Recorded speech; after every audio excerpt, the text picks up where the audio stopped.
Hi, I'm Senator Lou D'Alessandro, and I encourage everyone to listen to Matt Cunnerton, Unleashed, in the afternoon.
Hi, Hello and welcome to Queen City Chronicle, and I am not John Hopwood. You might have noticed, you might not have noticed. This may be the first time that you're tuning in to Queen City Chronicle, but for those of you who are regulars at the Queen City Chronicle, I am Dr. Kevin Ross Emery, also known as Dr. Kevin, and I am filling in for John because John is down holding the signs at the voter polls, doing everything he can to go out there and make a difference on the ground level. So it's going to be a very different Queen City Chronicle tonight than probably what you're used to. My input or my knowledge of Queen City Chronicle is that no two shows are ever alike anyways, so maybe it won't be all that different. It will just be a different voice or a different host. We're going to be introducing my guest in just a moment. But before we do that, you guys don't know me, or many of you don't know me. So I'm going to give you a quick down and dirty so that you know what kind of calls might work best to come in, or questions or things like this. So first of all, for those of you who don't know, our live call-in number is 603-640-3091. We are accepting any and all kinds of questions, whether they be anything from our opinion or you would like to share an opinion. We just ask that you do so respectfully. We do have a disconnect line, and I am not afraid to use it. For those of you who may have seen me on either Matt Connaughton Unleashed, or I've been on the Norm Show, Norm and Friends, off and on for years.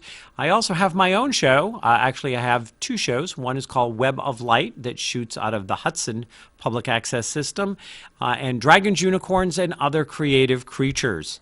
I've also had the Dr. Kevin Show for 12 years on a number of different radio stations, podcasts, you name it, everything from Voice America and IPM Nation, where they still simulcast me, to I'm currently on Ohm Times, to I've been on CBS Radio and was live in Seattle, Detroit, and Boston. So you may have come across me before, or you may not. I've been described as a passionate instigator, a dynamic problem solver, a spiritual catalyst, and a general all-over pain in the butt. I challenge people, I challenge ideas, I challenge realities. I have had my own business for 27 years, and during that time, I have worked in alternative health, healing. I have worked with a number of people from everything from business consulting to good old-fashioned psychic readings. Yes, I started doing psychic work in the 70s right here in the Queen City. I worked with Ramona Garcia and the New England Traveling Psychics when I was living here, attending Manchester High School West, and would go to the Mall of New Hampshire and sit at a table, open my mouth, and go blah, and got paid for it. Somewhat like a politician, I think.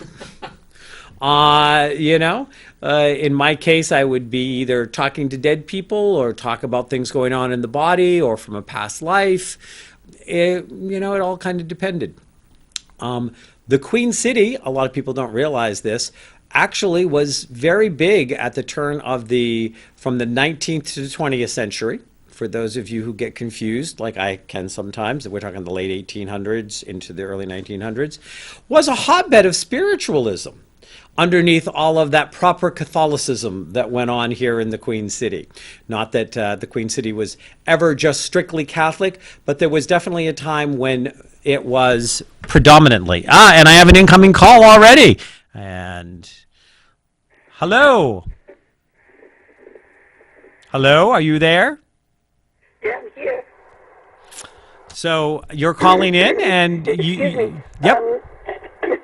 I was wondering if you have like an office or a place where a person could call and make an appointment. Yes, I do. The best way, and they're going to have this underneath me at some point, it should be showing up, is actually to email me. I do see people at a home office in Nashua, and I have a healing center in Hudson, and I travel quite a bit. But you can best contact me at Dr. Kevin, DrKevin, at mydrkevin, mydrkevin.com, and I know that's appearing underneath. That's the best way if you're interested in making an appointment with me to contact me, and then we'll figure it out from there. Okay, thank you very much.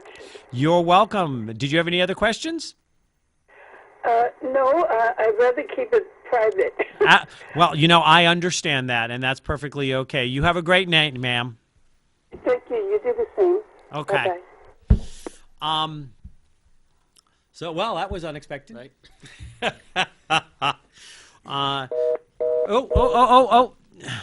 And I am learning to use, I'm not used to this studio. I'm used to my own studio and my own setup. So now what I'm going to do is I'm going to take a second and introduce tonight's guest who just joined me, so I wouldn't be standing here alone talking into the camera. Somebody who has been a recent import into New Hampshire, David O'Hare. Nice to meet you. David, so, we're talking a little bit about the Queen City, and I was talking about some of the history, actually spiritualism underneath all of the Catholicism that exists. Again, I know that wasn't the only religion in Manchester, but Manchester was primarily a Catholic stronghold for a long time. Right. Now, what brought you to New Hampshire? Actually, what brought me to New Hampshire was a political movement called the Free State Project. Okay. Yeah, I'm not sure if you've heard of them. I have, but I'm going to assume that some of our viewers have not. All right. Well, basically the premise was to get 20,000 people who are liberty-minded to one location. And with the one location so that they can run for state offices and be more organized, kind of sense. Okay, so kind of like stacking the deck? Yeah, I guess. Good way to put it. And you say liberty-minded. Now, this is the live free or die state. So, I Right. mean, I get that they have some. Why do you think New Hampshire was chosen as a hot spot? Probably no sales tax or income tax would be the first two. So, you like the free part of the Free State Project, the fact that it was free from sales tax and free from income tax? Oh yeah, coming from California. I mean, it was like 9% something on the sales tax. One year was 11. The income tax, I mean, I forget what it was, but I knew I was losing at least 30 to 40% of my check when I was living in California. It was crazy. I suspect that probably the pay level was higher, though. Not really. Oh, okay. I'm actually making more out here than I was out there. Okay. Right. Okay. So you came out with the Free State Project. Now, how long ago was that? This was in 2014. Okay, so you've been here for 3 years. Right.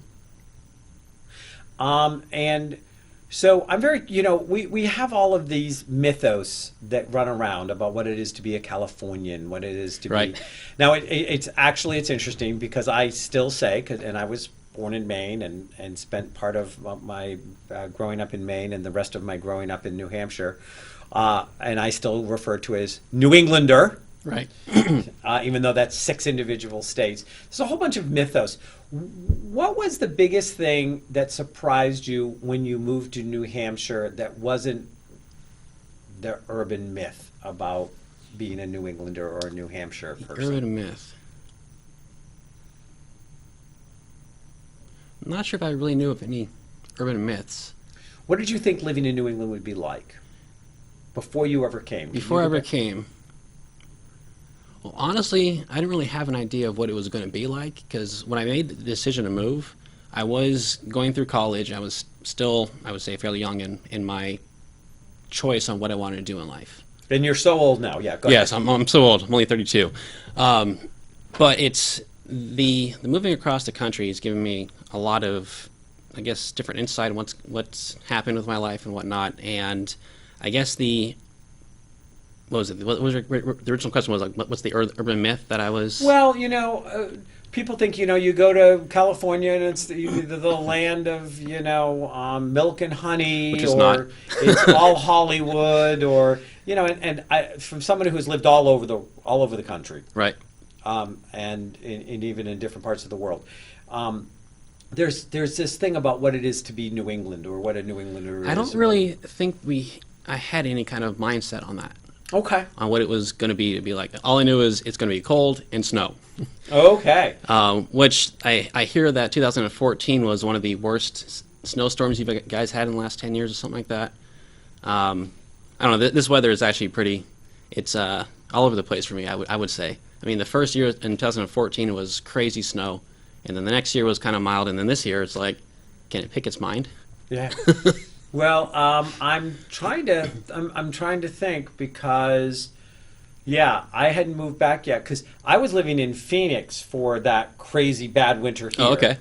So living in Phoenix, because I lived in Phoenix for like 5.5 years, and though I am a born and bred New Englander, being here being in New England, being in Phoenix, I missed that winter. And then when it was time for me to like gravitate back to here, which is what I seem to always do, is I always end up gravitating back to New England. Right.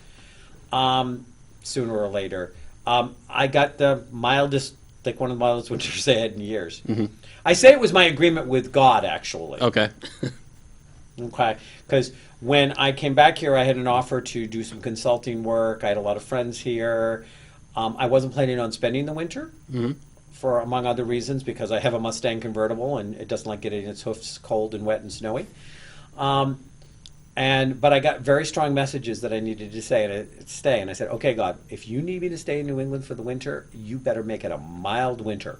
That's the thing. If you'll make it a mild winter, I'll stay. And it was like one of the mildest winters they had in history. Right. So what do you think of that? Well, I mean, I've actually almost left the state twice now. Okay. But I keep getting a draw to come back. And I think I was telling you earlier before we started about this young gentleman I met. And I think I left California being uber Catholic. Okay. And then kind of actually transitioned to being like the Christian, like the big church type of Christian. Okay. And then now, believe it or not, I'm Wiccan. Okay. Now that I'm here. And the reason why I bring that up is my past life out in California, I would have probably never talked to this gentleman that I talked to a couple days ago the way I did. And I believe that the reason why I talked to this guy, it actually gave me the insight of, I think I now know what my I guess calling or path is. Because right now I do IT and it's killing me. I mean, my medical condition has gotten way worse because of the stress I'm under, and the amount of joy I got talking to this gentleman and giving him life insights and things to think about to give him a drive, I guess, to not go down the path he came from. Okay, so now you told a slightly larger story in the green room before we came on, and I want to fill a little of that in. Yeah, go ahead. So it started with that you were irritated with one of your roommates. Yep. Which happens from, I mean, it's a roommate, or it's like a family member. Yeah, that's okay. Tension builds. But you left irritated. You go down to a Dunks. That's what they call them now, dunks. Well, Dunkin' Donuts, Dunks, Double D's, whatever. But Dunks, people, nobody watching this show is not that's watching it locally is gonna know exactly what I mean by All Dunks. right. now I'll try to think. Now, is that the one on Bridge Street? Is that the one Seriously, on? right? Yeah. Which of the 20 that are in the city limits did you go to? But we'll skip that part. Right. We don't need to know. That you went down to a Dunks and there was a guy there that presented homeless. Yeah, he basically had a beat up backpack, a big box of food that was with him, and he looked pretty run down, like he hadn't slept in a few days. Okay, somebody that clearly was on hard times. Yeah. The earlier version of David, the Californian David, would have just ignored him. Yeah, he I forgot what he said to me, but California David would have just completely ignored it. Okay. But the new improved version of David did what? I made a reply to what his comment was, and then he said something back to me, and instead of replying back, I tapped the table next to me and said, "Come on over here, let's chat." And he came over, and he started giving me what has happened in his life. He had told me that he's homeless, and that he's fallen on some hard times. He had some really bad life choices, and I'm not sure the proper word for this one, but the fact that he owned up to that and said that I had these poor choices, and I was trying to get away from that. He had some self-awareness, and he took ownership. Right. So we're going through the conversation, and he had this big box of food with him. It was about yay big. And when I heard that he was homeless, but going to give that food away to someone else, to another shelter, that was just kind of like, okay, this guy is actually a decent human being and wants what's best for everybody. So I asked him to if I asked me to get a pen, because I wanted to give him my business card. And he came back with the pen, but he also brought a spiral notebook. That immediately told me, okay, he's looking for something, some kind of insight, or I guess insight would be the best word for it. So I gave him my card with my info, wrote down we met at Dunkin's and whatnot. And then I told him, do this. What is your why? He's like, well, what do you mean? I'm like, what is your why to I guess succeed or to go on? And he goes, to do right by my son. I'm like, okay, so he has a son.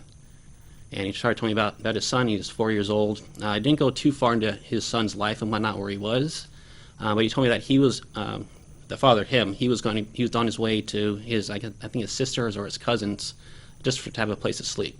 So I'm assuming the son's not in his custody right now. So, given him that question to ask himself, I knew that immediately that gave him a aha type of moment of, okay, I now have some kind of goal.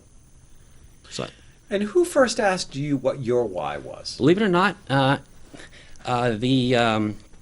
my trainer over when I was working with World Financial doing insurance, which I'm actually eventually going to get back into, but they ask us, what is your why to succeed, as in to force yourself to find something that's deep within you, that's going to keep you driven, keep you on that goal.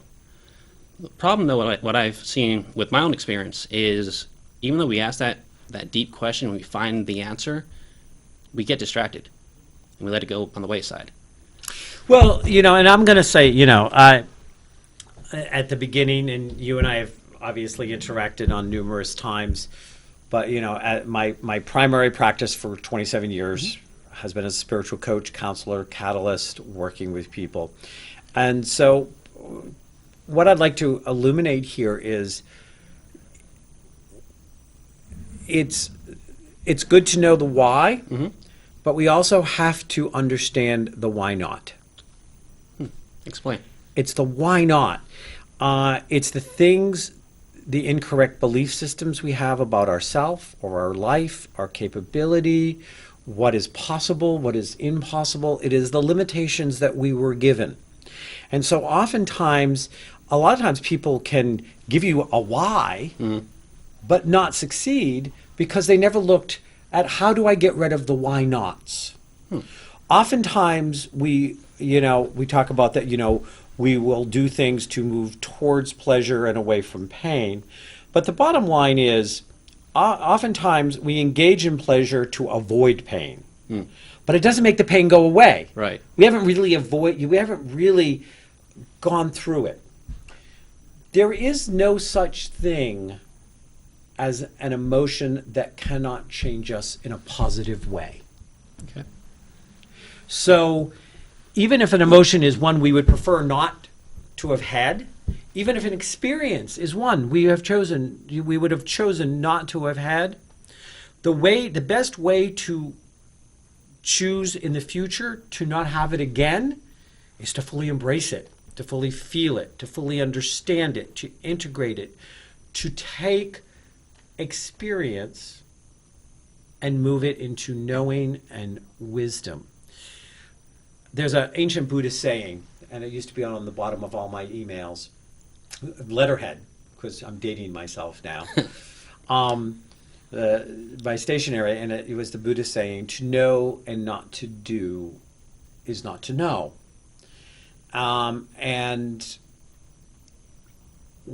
what it means in a simpler language, though that's pretty simple words, but a lot of times people go, huh, what? When we say, I know better. So the why is this guy, hypothetically, I'm picking on your guy you met at Dunks. I don't know him, and this is not to say that any of this is true. This is just for example. But your guy at Dunks, he says, I know better than to drink. Because if I start drinking, I don't stop, I'm an alcoholic. But then he goes and he has a drink. He goes on a binge for a few days, a week, a month. He loses custody of his child, or he doesn't see them, or he loses whatever. And then at the end he goes, and I knew better. I knew. No, you didn't. You didn't, or you wouldn't have done it. We have knowing of the head, and we have knowing of the heart. But the ultimate knowing is the knowing of action. It's the knowing of spirit. And so in that knowing, it is when it has become wisdom. You don't ever have to say, I knew better, because clearly you didn't. So when we go through the process, the why not that has to follow the why. Give me a why. And then sometimes when I'm doing a process with people, I might kick the patuki out of the why for quite a while. Really? Why? Why that why? Let's go a little deeper than that. Well, really, what's that about? Is that a why that's a programmed why? It's like when somebody says, well, I want to win the lottery. Well, why? What is it about the lottery? Because it's never the lottery. It's what you think the lottery is going to do for you. And unfortunately, there's not enough money for you to ever hide yourself from yourself. There's never enough alcohol for you to hide yourself from yourself. There's never enough workouts. There's never enough sex. There's never enough booze. There's never enough gambling that's going to make you like the person in the mirror and be able to live with it better. So we have to ask why, then we have to push at the why, but then we have to get to the why not. So why don't you know better yet? Why are you still taking actions that are contradictory to the why? Because it's when we recognize and own those blocks. And that's why I say no experience does, there's no such thing as an experience that cannot evolve us, help us grow and be more. But we have to do the deep work on the experience and be able to look at it and say, this is where I went and this is how I go and this is what I needed. Okay. So here in this journey, we will then understand something. We will realize something usually unattractive about ourselves. There's a great song out of Avenue Q. I don't know if you've ever seen Avenue Q, the musical. And the song is called Everyone's a Little Bit Racist. Okay. And that's, everyone's a little bit racist, okay? That's actually, and it sings, and it's all of these different people of different races that are races that get made fun of, or people are racist about. You know, one of the people is a African American singer, and one is an Asian singer, and one is a, you know, but they all go, and how they even poke fun, you know, the African American tells an Asian joke, the Asian joke tells a Polak joke, the Polak joke tells, you know, and so boom, boom, boom, boom. But the whole song is that everyone's a little bit racist.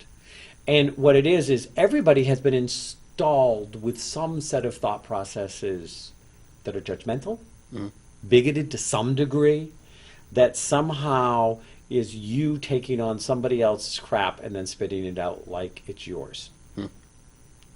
And so then we have to go in there and go, do I really feel that way? Do I really think that way? Is that really?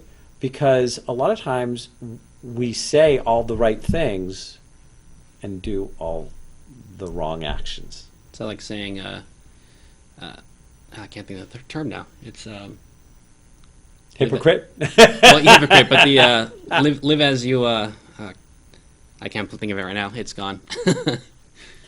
You know, it's been called walk. You know, are you walking your talk? Is it one? Right, it's one of them. Yeah. Yeah, one of those like that. So, what did that experience tell you about your why?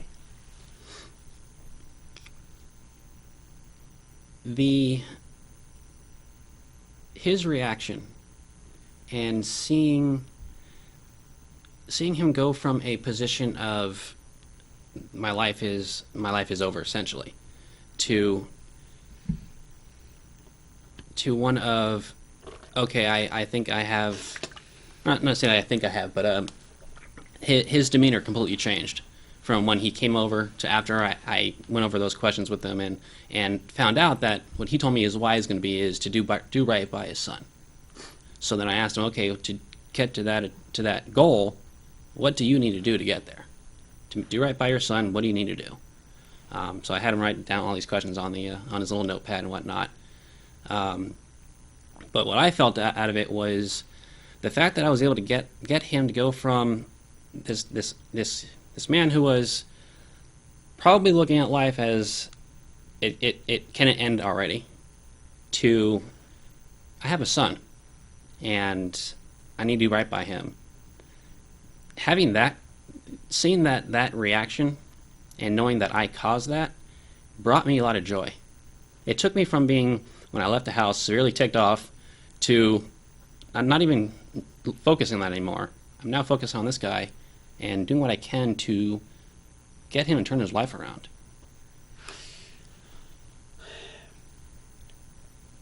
Oftentimes when people come to me, if they are caught deeply in their own story, or they're caught in their own mental loops, they're caught in their own negativity, they're caught in their own situation, I may say to them, go help out at a nursing home.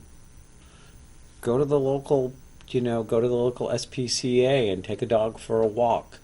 Go get out of yourself and do something for someone else. because there are people out there, and it's not that whether those people have it worse off than you or it's not about going out there and, hey, I'm going to come and be your hero and Right. feel better about myself.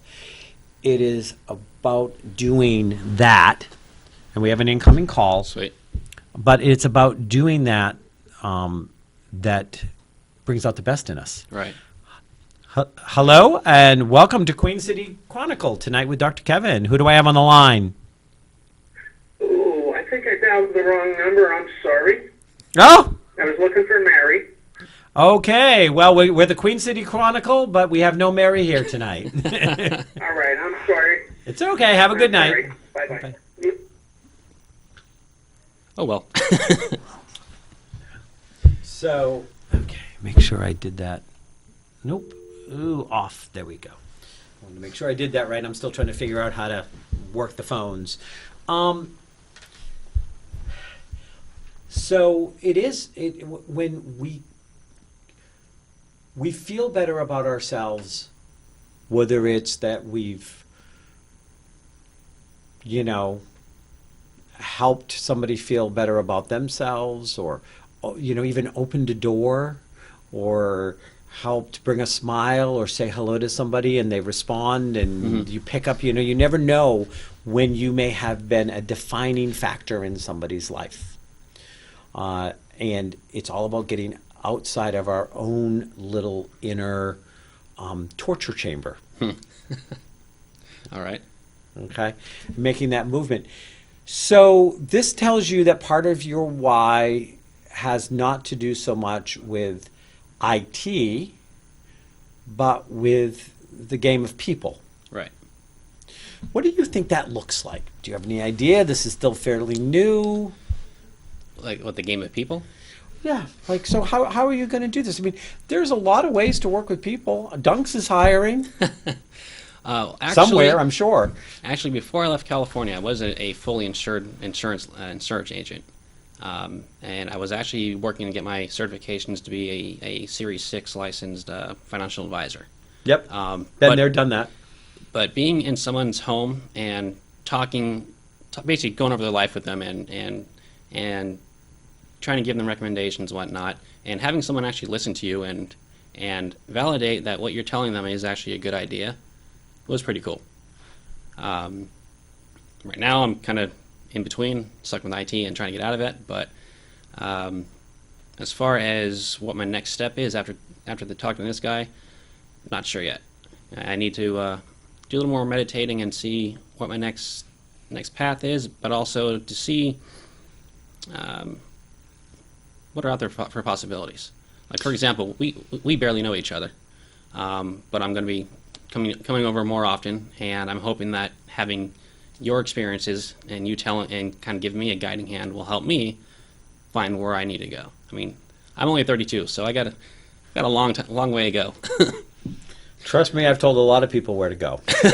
They don't always listen, and it hasn't always been an act of kindness, but I've told a lot of people where to go. It's recognizing that you're on a journey to take you somewhere. And I think it's funny because the last job I had before I started my practice, which I've now had for 27 years, be 28 years in January. Wow. So not quite as long as you've been alive, but close. I just want to say that I started it at negative 15. No. But was as a sales training manager with a Series 7. Okay. Doing all of the financial stuff. I worked for American Express, and I was a sales training manager, and I was moving towards creating a district and doing all sorts of things. And I discovered, there was a few life experiences that kind of came together to slap me around a little bit. Okay. But one of the things I realized for me was, though I liked helping people in that way, and I know that I was doing things to help people, that it wasn't bringing me joy because it wasn't bringing necessarily the full unique power of my gifts. Okay. You know, my grandmother first talked to me about being psychic when I was 4. And I've probably told you that story before. I'm not sure, actually. Okay. Well, I know that probably most of our viewers haven't heard it, so you'll have to suck it up. You'll have to hear it again, anyways. That's the joy about being epileptic. Some things just go.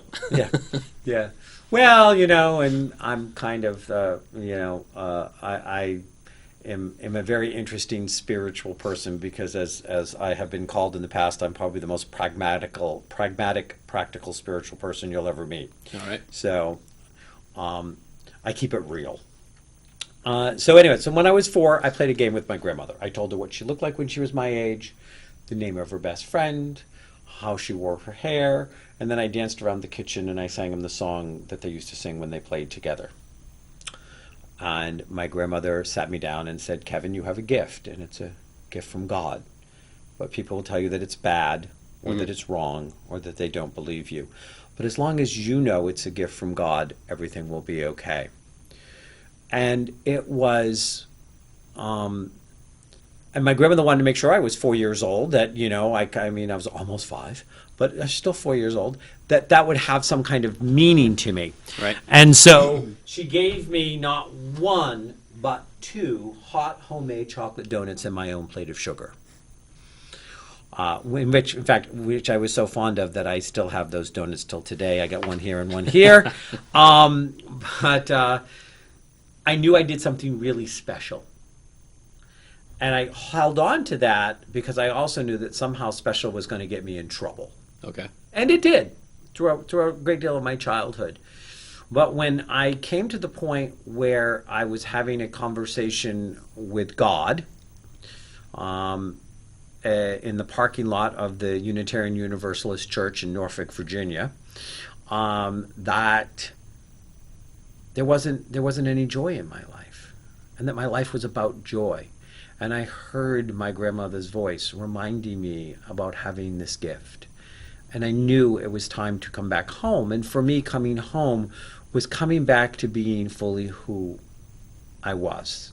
Okay. To owning that, claiming that. I mean, I had lots of experience. You know, I had done some professional work at 16, 17. I clued my first ghost when I was 18, 19. I had done medical intuitive stuff by that age. I had done a lot of stuff and then walked away so I could become a real person. Have a real degree. Right. Do something that my mother could explain. And so, that being said, part of the path for you at this time is to keep pushing and say, who is the real David? What does bring me joy? Touching somebody brought you joy. Right. But was it, you know, you can touch somebody by buying them a cup of coffee at Dunk's.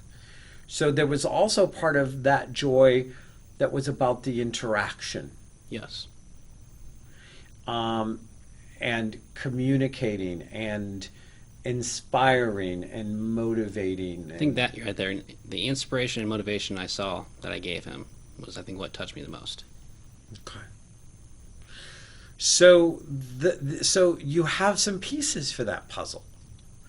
And you want to go through that process of identifying those pieces and not limiting them. They may be huge pieces. They may end up being small pieces in the scheme of things.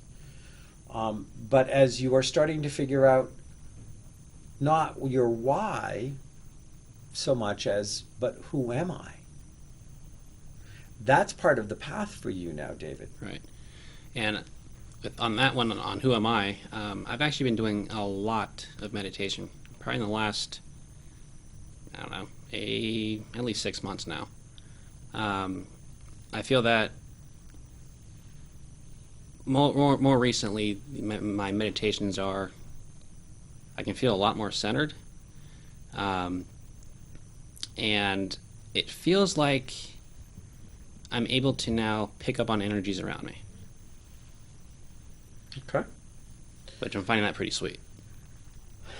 Yep.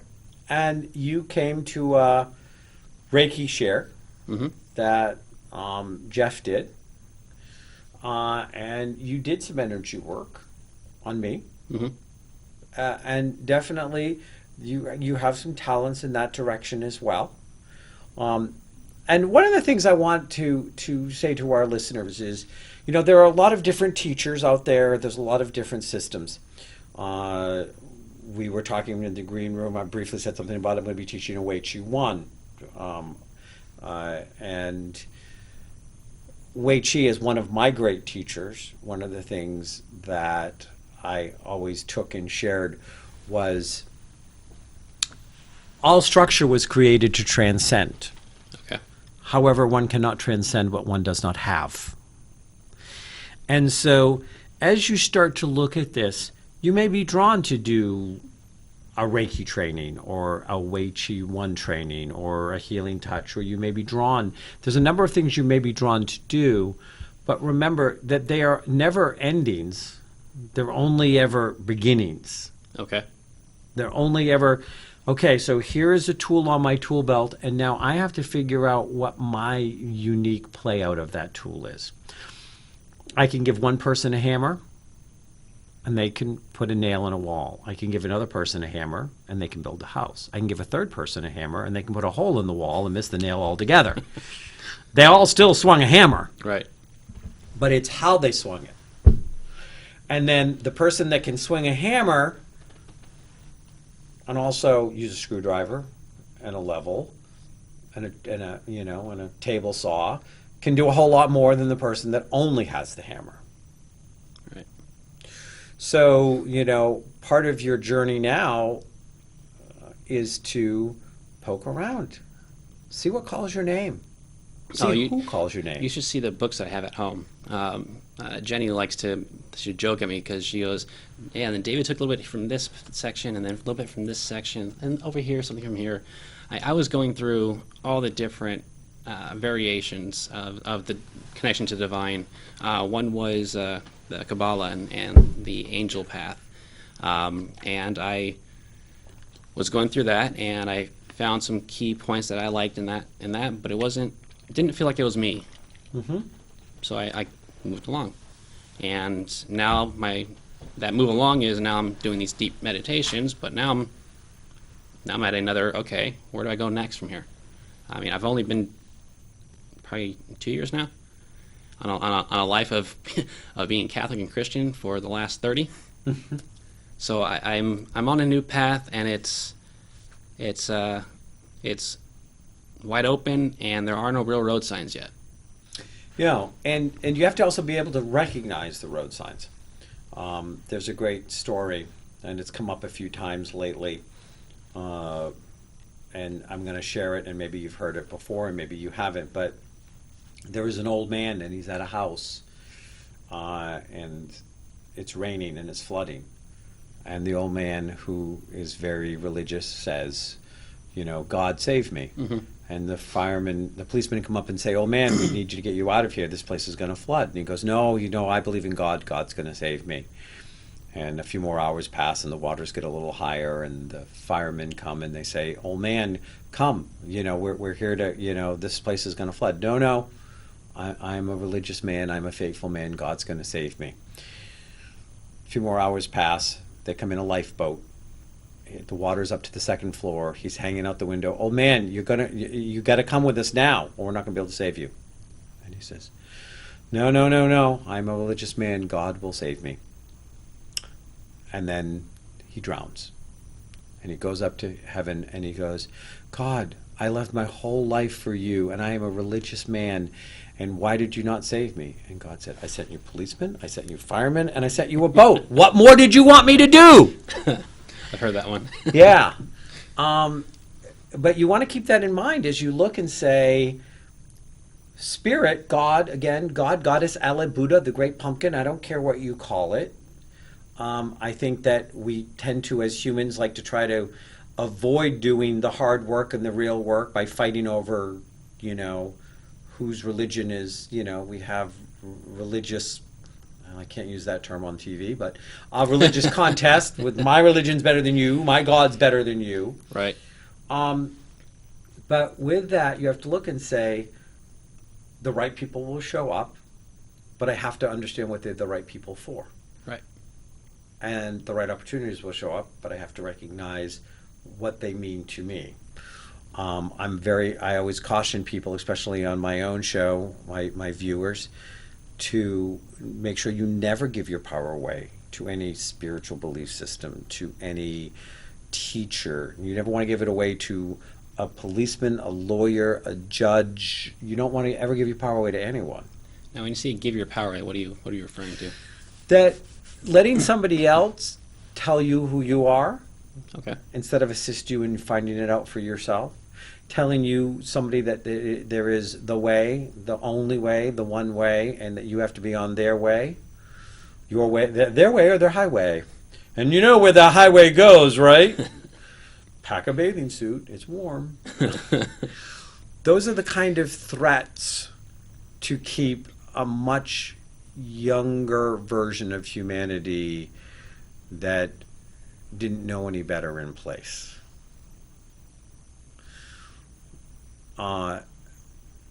So you've gone through Catholicism, you went through big church Christianity, now you have moved to Wiccan. Is it a pass-through? Is it a destination? Do you feel like you've arrived at a spirituality that works for you?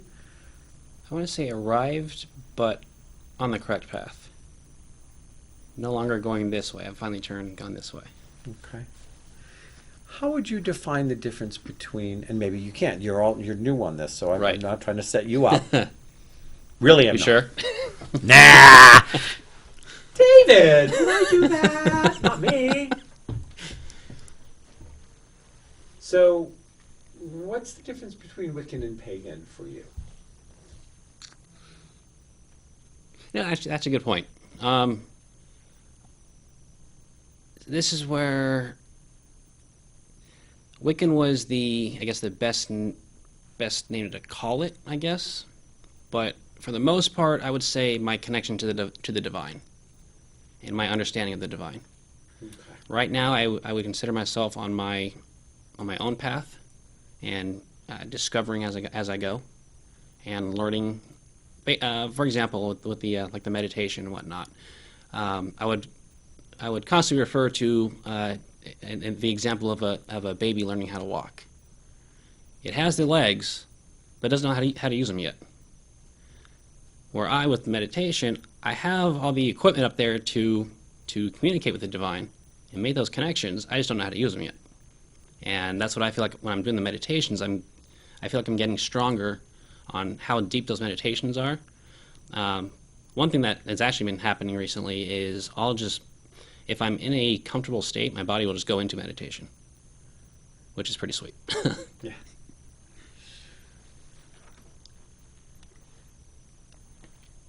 I have this thing about the difference between identifiers and labels. Okay.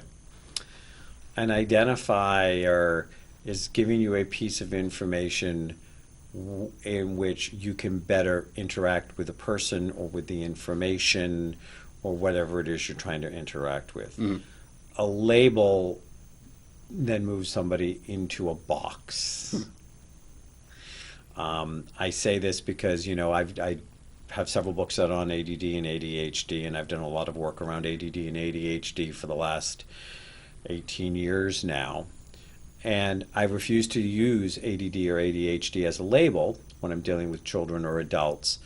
And my very definition, because I look at ADD as part of the evolutionary process, broadening the bandwidth of humanity, not a disease, disorder, or disability. And so saying that, the identifier says, this tells me this person learns differently, they experience differently, they need to be presented information differently if I want to support them into being able to absorb it. It doesn't mean that they are any less able. And in fact, in my book, in my first book, I use the term diffability. I haven't found an earlier usage of that word, but I know it's used quite commonly now. But that these are people that have a diffability. They learn and process differently, but they're not less able. All of this comes back to Wiccan. Wiccan is a label. Okay. You are exploring Wiccan as part of your spiritual evolution, but that you are creating a spiritual path. You're creating a spirituality. I like that. Is more of an identifier. You're a seeker. In my psychic development classes I teach, I'm actively teaching one right now in Portland. Sometime in the spring I'll be teaching one in Nashua. One of the things is I help people develop an I am statement. And I say, like when I do a session with somebody, I go, I am a healer and only a healing energy will come to me and through me. And I'm making a statement, an I am statement. But I tell them, perhaps at this moment I am a student, I am a seeker. Perhaps I am a vessel. Something knowing that whatever I am in this moment may not be the I am you are in the next moment. And it allows for that growth or evolution to happen. And so I just share that with you because I know that you are in a seeker mode. And you're looking at that.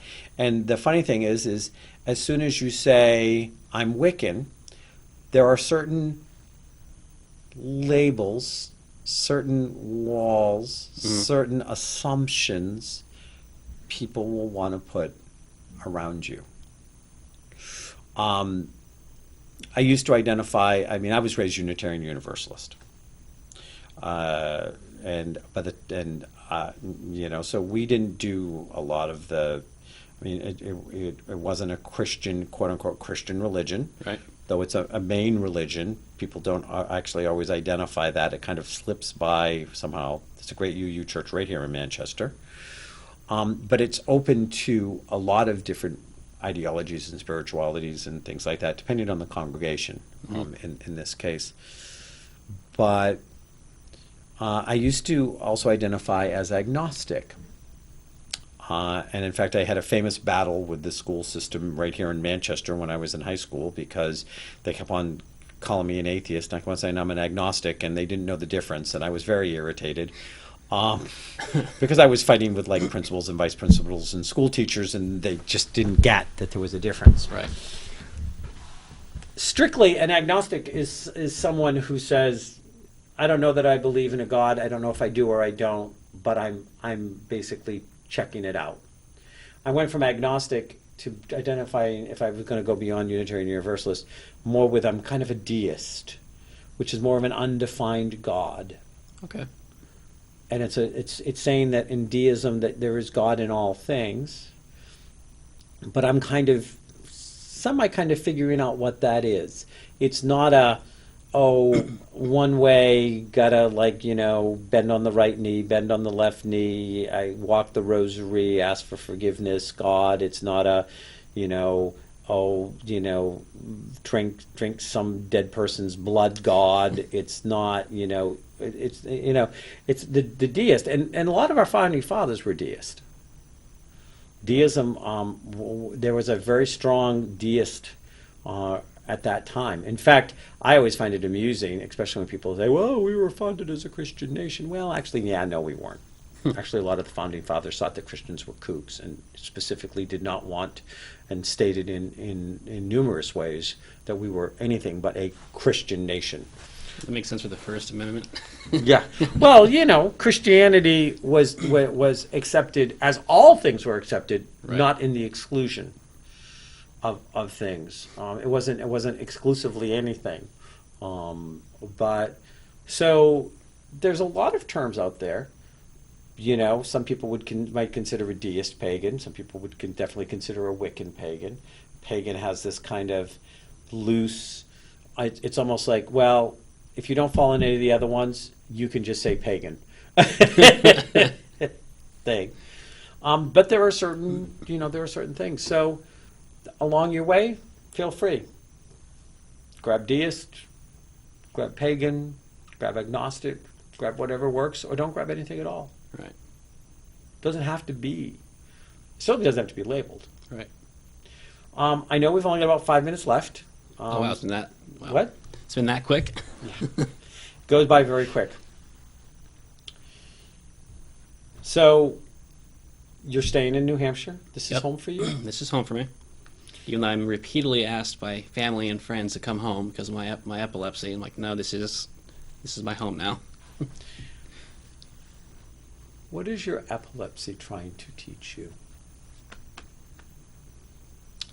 I don't think I can answer that in 5 minutes. If we had a whole hour, could you? Or you just can't answer that now? I would say I can't answer that now, but I think the closest answer, not to give up. I think that'll be it. Perhaps, this is just out of thin air, Right. perhaps your epilepsy is teaching you that you're more than your brain. You know, epilepsy is a condition, and I'm not diagnosing. You have mentioned because I'm a medical intuitive, but I cannot diagnose. I cannot prescribe, and though I'm Dr. Kevin, I'm not a medical doctor, and I always have to say that at some point so that people, Right. so the AMA doesn't come witch hunt me. But epilepsy is a condition of the brain Right. that makes the functioning part of the computer brain not work. Correct. So we have a man here who has no joy in IT, who is trying to move from a very linear, analytic type of heavy-duty brain work into heart and spirit and humanity and soul and meditation. So I don't know. I could be full of it. I'm okay if I am. That was a pretty good description. Yeah. But somewhere along the way,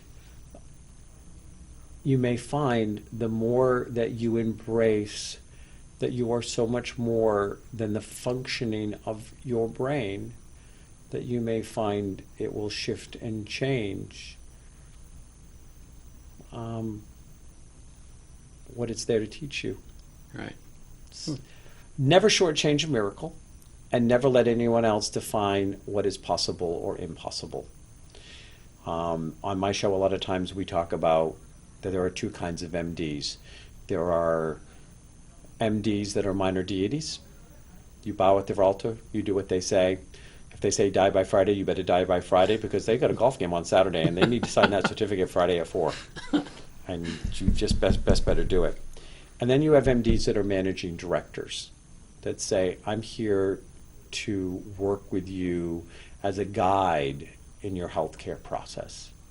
And if you say you want to go herbalism, or you want to go homeopathics, or you want to go energy work, well, then I'm going to stay open to that, because I'm here as a managing director. I'm not here as the be-all and end-all.